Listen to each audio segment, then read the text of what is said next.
Black uniforms. Silver skulls. Boots striking pavement in perfect rhythm. Berlin, 1934. Torches burn against the night sky as thousands stand in silence. A single symbol hangs from banners above them. Not just a political movement anymore. Something darker. Something organized. Something ruthless. This is not just another military unit. This is the SS. At first glance they appear disciplined, elite, loyal beyond question. But behind the polished boots and sharp salutes lies a machine built for terror. They did not simply fight wars. They enforced ideology. They guarded the camps. They crushed opposition. They carried out orders others hesitated to touch. And in a matter of years, they would become one of the most feared and lethal organizations the modern world had ever seen. The early members were hand-picked, loyal to one man above all others, Adolf Hitler. What began as a small personal bodyguard unit soon evolved into a state within a state. By the late 1930s, the SS had grown into multiple branches. Intelligence, military combat divisions, internal security forces, camp administration. They answered not to the army, not to parliament, but directly to their leader, Heinrich Himmler. Himmler did not want ordinary soldiers. He wanted ideological warriors. Men who believed. Men who obeyed. Men who would never question. When war broke out in 1939, the SS did not simply join the conflict. They reshaped it. In Poland, they followed behind advancing troops, targeting political leaders, intellectuals, and civilians. In the West, their combat divisions gained a reputation for fanaticism, fighting harder, surrendering less often. But it was in the East that their role turned catastrophic. As Germany launched Operation Barbarossa, special SS units known as Einsatzgruppen moved behind the front lines. Their mission was not conventional warfare. It was extermination. Villages were surrounded. Men separated. Shots echoed in forests. Mass graves filled silently. The scale was industrial, systematic, organized. This was not chaos. It was policy. And yet, within Germany, the SS projected an image of strength, order, and elite honor. Recruitment posters showed tall, perfect soldiers. Ceremonies emphasized loyalty and racial ideology. Children were taught to admire them. Fear and admiration grew side by side. By the early 1940s, the SS controlled intelligence services, police forces, concentration camps, elite combat divisions known as the Waffen-SS. They were no longer just bodyguards. They were architects of terror. And they operated with terrifying efficiency. But here is the truth history reveals. The SS was powerful. But power built on terror leaves scars everywhere. And as the war turned against Germany, the same organization that once seemed unstoppable began to fracture under pressure. Fanaticism can drive men forward, can also blind them. And blind loyalty, when tied to destructive ideology, does not create strength. It creates catastrophe. The SS did not begin as a massive empire. It began small. In 1925, it was nothing more than a personal protection unit for Adolf Hitler, a select group tasked with guarding party meetings. At the time, it was overshadowed by the larger and more chaotic SA. But one man saw potential where others saw insignificance. Heinrich Himmler. When Himmler took control in 1929, the SS had fewer than 300 members. He envisioned something entirely different. Not street fighters. Not political thugs. But an ideological order. An elite brotherhood bound by race, loyalty, and obedience. The cult of loyalty. Himmler restructured the SS with obsessive precision. Membership required. Proof of Aryan ancestry, physical fitness, political reliability, absolute loyalty. This was not just a military formation. It was a belief system. SS members swore personal allegiance, not to Germany, not to the Constitution, but to Hitler himself. Their black uniforms were carefully designed. The skull insignia was chosen deliberately. Rituals were developed. Ceremonies were held at night with torches and flags. Symbolism mattered. Psychology mattered. Control mattered. By the early 1930s, the SS was no longer a guard unit. It was becoming an instrument. In June 1934, during the event later known as the Night of the Long Knives, the SS proved its loyalty through blood. Under orders from Hitler, SS units arrested and executed key leaders of the SA, including Ernst Röhm. It was ruthless. It was efficient. And it changed everything. The army took notice. Hitler took notice. The SS had demonstrated something critical. They would carry out deadly orders without hesitation. After this purge, the SS rose in power rapidly. It was granted independence from the SA and direct control under Himmler. The transformation had begun, expanding control, police and intelligence. Himmler understood that real power did not only lie in soldiers. It lay in surveillance. In 1936, he became chief of German police. This allowed the SS to absorb the Gestapo, secret state police, the criminal police intelligence operations. The SS now had eyes everywhere. Neighbors informed on neighbors. Political opponents disappeared. Files were compiled. Fear spread quietly. Behind closed doors, arrests were made without explanation. People were taken in the night. And increasingly they were sent to camps. The camp system.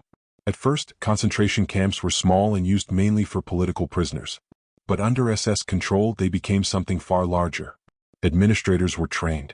Systems were standardized. Guards were indoctrinated. The camps expanded across Germany and later across occupied Europe. They were not random prisons. They were organized networks. And the SS managed them all. The efficiency was chilling. Paperwork, schedules, transport lists. The machinery of oppression required discipline, and the SS provided it. The birth of the Waffen-SS. As war approached, Himmler wanted more than police power. He wanted a military arm. Thus emerged the Waffen-SS. Unlike the regular army, these units were politically indoctrinated from the beginning. They were told they were elite, superior, chosen. Early campaigns in Poland and France saw them fighting alongside the Wehrmacht. At times, they fought with fierce determination. But they also developed a reputation for brutality. Prisoners of war were sometimes executed. Civilians were sometimes targeted. Fanaticism replaced restraint. To them, the war was not only territorial. It was ideological. Operation Barbarossa and escalation. When Germany invaded the Soviet Union in 1941 during Operation Barbarossa, the SS entered its darkest phase. Special units called Einsatzgruppen followed the advancing army. Their role was not traditional combat. They were tasked with eliminating political enemies and Jewish communities in occupied territories. Mass shootings became systematic. Entire villages were erased. Forests became graveyards. Reports were filed. Numbers were recorded. It was bureaucratic violence. And it was organized through the SS chain of command. Power without limits. By 1942-43, the SS controlled security services, intelligence networks, police forces, camp administration, elite combat divisions. It operated almost independently of the regular government. Himmler answered directly to Hitler. Few dared to challenge him. The SS had become more than an organization. It was a parallel state, one built on fear. But power built on ideology creates rigidity. Fanatic loyalty can drive momentum, but it can also prevent adaptation. As Germany's war situation deteriorated after 1943, cracks began to appear. Waffen-SS divisions suffered heavy losses on the Eastern Front. Resources became scarce. Morale declined. Yet surrender was rarely considered. The indoctrination ran deep. They were told they were defenders of civilization. They were told defeat meant annihilation. So they fought harder. And sometimes more brutally. This is only the middle of the story. The final years of the war would reveal how the SS reacted when the empire it helped build began collapsing around it. And what happened when the architects of terror faced accountability. Fanaticism in the face of collapse, 1944-1945. By 1944, the tide of war had turned decisively. Allied forces had landed in Normandy. The Red Army was pushing westward with crushing momentum. German cities were burning under relentless bombing. Yet inside the collapsing Reich, the SS did not moderate. It hardened. The Waffen-SS at war's edge. By late 1944, the Waffen-SS had expanded dramatically, from a small elite force into dozens of divisions. Some were battle-hardened veterans. Others were hastily assembled formations of teenagers, foreign volunteers, and exhausted survivors of earlier campaigns. On paper they were elite. In reality many were depleted. Still, in battles like the Ardennes Offensive, SS divisions were thrown into desperate counterattacks. They fought with aggression and often with recklessness. Indoctrination had done its work. Retreat was dishonor. Surrender was betrayal. The battlefield became a place where ideology overrode strategy. Internal fear and discipline. As defeat loomed, discipline inside Germany grew harsher. The SS enforced loyalty not only on enemies, but on Germans themselves. Desertion was punishable by death. Public hangings became warnings. Military tribunals were swift and merciless. The regime feared collapse from within as much as invasion from without. And the SS was the instrument used to prevent it. As Allied forces advanced into occupied territories, the camp system faced exposure. Rather than surrender prisoners, the SS initiated forced evacuations. Prisoners were marched westward in freezing temperatures with little food or shelter. Many did not survive. These forced evacuations later became known as death marches, chaotic, brutal movements across a collapsing front. The machinery of control was breaking down, but cruelty did not fade with it. In many places, it intensified. Himmler's position. Heinrich Himmler remained outwardly loyal. Publicly, he projected resolve. Privately, by early 1945, he began exploring secret contacts with Western allies, hoping to negotiate separately. It was a calculated gamble.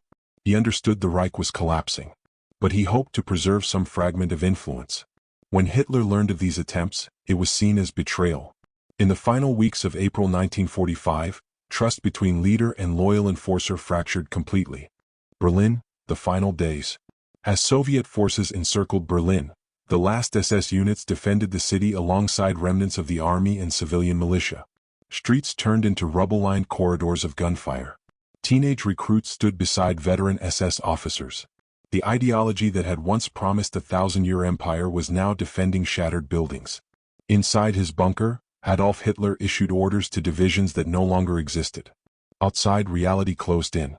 When Berlin fell in May 1945, the organizational structure of the SS collapsed with it. Attempted disappearances. As the war ended, many SS officers attempted to vanish. Uniforms were discarded. Documents burned. Identities altered. Some surrendered quietly, blending into columns of prisoners of war. Others attempted escape routes through Austria or toward neutral borders. But the scale of their operations meant evidence remained. Records had been kept. Orders signed. Witnesses survived. The image of invincibility was gone. What remained was accountability. When the war ended, the world began uncovering what the SS had overseen. Camps were liberated. Archives were seized. Testimonies gathered. The scale of the system shocked even hardened soldiers who had seen years of war. What had once been shrouded in secrecy became documented fact. The SS was declared a criminal organization during post-war trials. Membership alone was considered grounds for investigation. Leaders were prosecuted. Some faced execution. Others imprisonment. And some, like Himmler, did not live to stand trial. The reckoning was not only legal. It was historical. The structure of power. The SS demonstrated how an organization can evolve beyond its original purpose. It began as a bodyguard unit. It became a political enforcement arm. Then a police empire. Then a military force. Then an administrator of mass repression. Its expansion followed a pattern. Centralized loyalty. Ideological indoctrination. Institutional control. Unchecked authority. Each step removed safeguards. Each step increased power. The psychology of obedience. One of the enduring questions history asks is not only how such an organization operated, but how so many participated. The answer is complex. Some were convinced believers. Some sought status. Some feared consequences. Some conformed. Ideology, ambition, fear, and propaganda combined into a system where obedience became normalized. When dissent disappears, structures grow extreme. The myth of invincibility. For years, the SS projected strength, discipline, superiority. But when placed under prolonged strategic pressure, the organization fractured like any other. Fanaticism cannot replace logistics. Ideology cannot substitute for supply lines. Terror cannot prevent military defeat forever. The image was powerful. The reality was finite. The long shadow. The SS no longer exists. But its legacy remains studied, not to glorify but to understand. It stands as an example of how institutions can become tools of oppression when power lacks oversight, loyalty replaces law, ideology overrides humanity. History does not preserve it as a symbol of strength. It preserves it as a warning. The black uniforms, the insignia, the rigid salutes, all of it faded with the regime that created it. What remains are records, documents, testimonies, and lessons. The SS became one of the deadliest organizations of the 20th century not by accident, but by deliberate structure, deliberate policy, and deliberate obedience. And history's final verdict was clear. No organization, no matter how disciplined or feared, stands beyond accountability.